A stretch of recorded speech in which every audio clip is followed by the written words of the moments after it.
Marami ang nagsasabi na okay daw maglagay ng pera sa Pag-ibig MP2 dahil mataas daw ang tubo.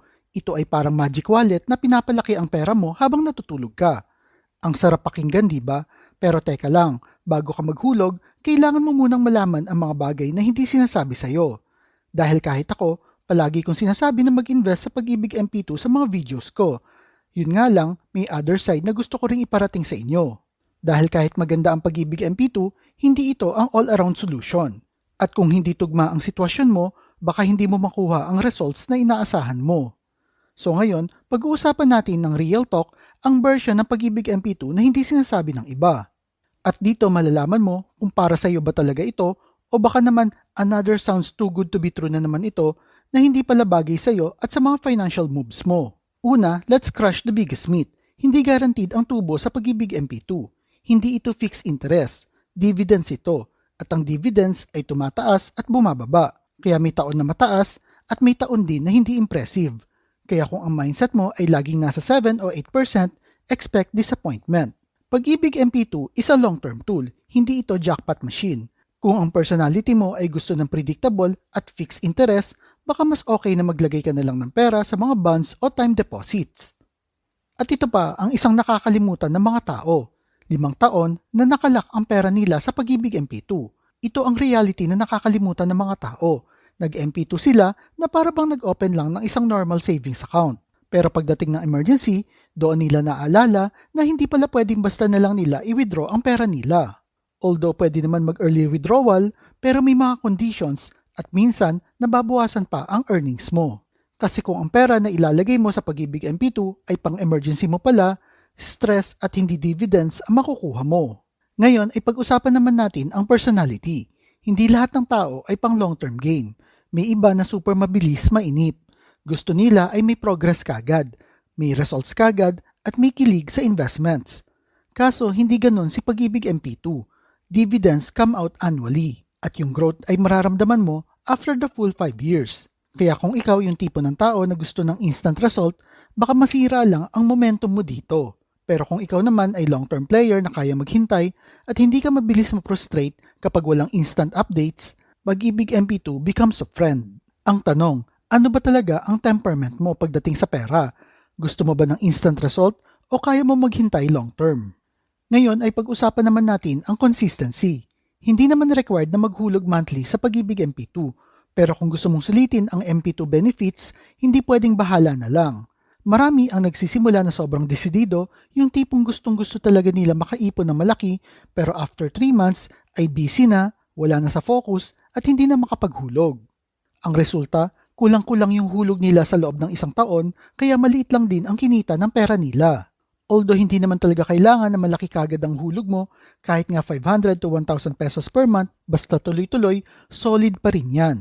Pero kung 1 o 2 beses ka lang maghuhulog sa loob ng 1 taon at sasabihin mo na bahala na, then huwag kang mag-expect ng malaking dividends. Ngayon, punta naman tayo sa goals. Often ignored pero super important. Kung ang target mo ay down payment sa bahay within 2 years, MP2 is not for you. Kasi masyadong matagal bago mo makuha ang pera mo. Pero kung ang target mo ay something na 5 taon ang horizon, like education fund, future security fund, or retirement prep, MP2 makes a lot of sense. Hindi pwedeng hulog ka lang ng hulog kasi uso. Dapat alam mo exactly para saan ang pera mo. Kapag may direction ng intent, nagiging committed ka. Kapag wala, mabilis ka mabobore at mawawala ang drive mo. Marami din ang iniisip na dahil tax-free ang dividends, MP2 is automatically the best investment. Magandang benefit, yes, but not automatically the best. May years na mas competitive ang dividend ng digital banks, lalo na kapag may promo rates sila. So if ang expectation mo ay laging highest ang MP2, hindi iyon realistic. MP2 is stable, calm, dependable. Pero hindi ito designed para talunin ang aggressive investments. Kung gusto mo ng explosive growth, kailangan mong subukan ang ibang tools like crypto o stocks. MP2 can be part of your mixed investments, pero hindi siya ang bida sa high growth story ng investments mo. Now let's talk about liquidity. Ito ang trap na madalas di napapansin ng marami. Kapag naghulog ka, tanggapin mo na mawawala sa iyo ang access sa pera mo for 5 years. Kaya dapat hindi ito pang gastos next year. Hindi ito pang travel fund, hindi pang laptop replacement. Ang ilalagay mo dito ay yung pera na kaya mong i-let go for now. Kasi kapag nagkamali ka at napasok mo ang pera na pang short-term needs mo pala, ikaw rin ang may stress. At remember, wala pa naman akong nakilala na nagiging mas financially healthy dahil sa stress. MP2 works when you respect its investment structure. At ito ang talagang dapat klaro tayo dito. MP2 will not make you rich. Hindi ito parang stock market na may potential na malaki ang jump. Hindi rin ito parang business na pwedeng mag-multiply ang earnings. Ito ay savings tool with growth. It is slow, steady, and meant for disciplined individuals. Kung gusto mo yumaman, kailangan mo pa rin ng iba pang tools tulad ng skills, side business, or aggressive investments. MP2 is a good soldier but not the general. Now let's zoom out and look at your real-life scenarios. Stable ba ang trabaho mo? Sure ka ba na in the next 5 years, kaya mong mag-maintain ng contributions mo sa MP2? Kung nagbabalak ka mag-abroad, switch careers, o baka maging busy ka, kailangan mo rin itong i-consider. Pwede ka naman maghulog online, pero kung alam mong magiging unpredictable ang budget mo, baka mahirapan kang maging consistent. MP2 is easy when your life is steady. Mahirap siya kapag hindi mo alam ang direction ng financial situation mo. At ito pa ang tanong na kailangan mo sagutin ng buong katotohanan. Bakit mo ba gustong mag-MP2? Dahil ba trending? Dahil may nakita ka online na nagsasabing na malaki ang dividends? Dahil lahat ng kaibigan mo meron? O dahil gusto mo talagang mag-create ng long-term fund na kumikita para sa'yo? Ang regret ay nangyayari kapag nag-invest ka dahil lang sa hype. Ang satisfaction naman ay nangyayari kapag nag-invest ka dahil naiintindihan mo ang purpose nito. Tandaan mo na opportunity cost time. Kapag nilagay mo ang pera sa MP2, hindi mo ito mailalagay sa ibang bagay. Kaya tanungin mo ang sarili mo. Ano ang mas mahalaga para sa'yo ngayon? Stability or potential higher returns? Baka kasi yung perang ihuhulog mo sa MP2 ay pwede mo itong gamitin pang start ng negosyo o pang upskill para makakuha ng magandang trabaho o pang grab ng opportunity. Pero kung gusto mo talaga ng low stress at predictable na growth pattern, MP2 is a safe place. Ang importante ay bago ka maghulog sa MP2 ay iniisip mo ang magiging kapalit nito. Siyempre may mga taong hindi pa dapat mag-MP2. Hindi pa sa ngayon, pero someday pwede. Kung wala ka pang emergency fund, hindi ka pa ready. Kung may high interest debt ka, definitely unahin mong bayaran ang utang mo. Kung unstable ang income mo, mahirap mag-commit at maging consistent. At kung impulsive ka at hindi ka sanay maghintay, baka ma-frustrate ka lang. Hindi ito isang insult, kundi ito ay self-awareness. At ang pagkakaroon ng self-awareness ay mahalaga bago ka pumasok sa kahit anong investment. At ito na ang last point ko. MP2 should not be your main investment. Hindi ito dapat ang alpha. Hindi ito ang star player ng investment portfolio mo. Ito ay support player sa financial team mo. Ang tunay na magpapatatag sa finances mo ay emergency fund, skills, side income, business ventures, at diversified investments.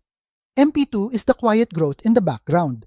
At yun ang beauty nito. Tahimik pero reliable. Hindi dramatic pero steady. So magkano ba dapat ang hulog mo monthly? The answer is simple. Maghulog ka lang ng amount na hindi ka nabibigatan. The win is consistency, not the size. At wag mong i-compare ang sarili mo sa mga pinapost ng ibang tao sa social media. Tandaan mo na hindi sila ang nagbabayad ng bills mo. Hindi nila alam ang struggles at mga responsibilities mo. Ang kailangan mo ay makabuo ng system na tugma sa capacity mo. Dahil ang tunay na investor ay yung hindi magaling lang sa simula, kundi kaya niyang maging consistent kahit maliit lang ang kaya niyang ihulog. At ngayon, sagutin na natin ang final question. Para sa iyo ba ang Pag-ibig MP2? Well, kung kaya mo maghintay ng 5 years, kung kaya mo maging consistent, kung kaya mong hindi ma-stress sa fluctuating dividends, kung may emergency fund ka na, kung long-term thinker ka, kung oo lahat ang sagot mo, MP2 will be a good fit for your financial life. Pero kung hindi pa, okay lang yan. Hindi ka behind, hindi ka rin late. You are just preparing for the right time. Maraming salamat sa panonood. At kung may kakilala ka na nagbabalak na mag-invest sa Pag-ibig MP2 pero hindi pa sure, i-share mo naman ang video na ito sa kanya. At kung nagustuhan mo rin ang video na ito, huwag mo na rin kalimutan na i-like, i-share at mag-subscribe na rin sa channel na ito. Tandaan mo, MP2 is not for everyone, pero sa tamang tao, MP2 is peace of mind. Ikaw ba, nag-invest ka na ba sa MP2 o nagbabalak pa lang? Type mo naman sa comment section below. At kung mahilig kayo sa mga videos tungkol sa pera, motivation na business, like and share nyo lang ang video na ito at kita-kita po ulit tayo sa mga susunod na video.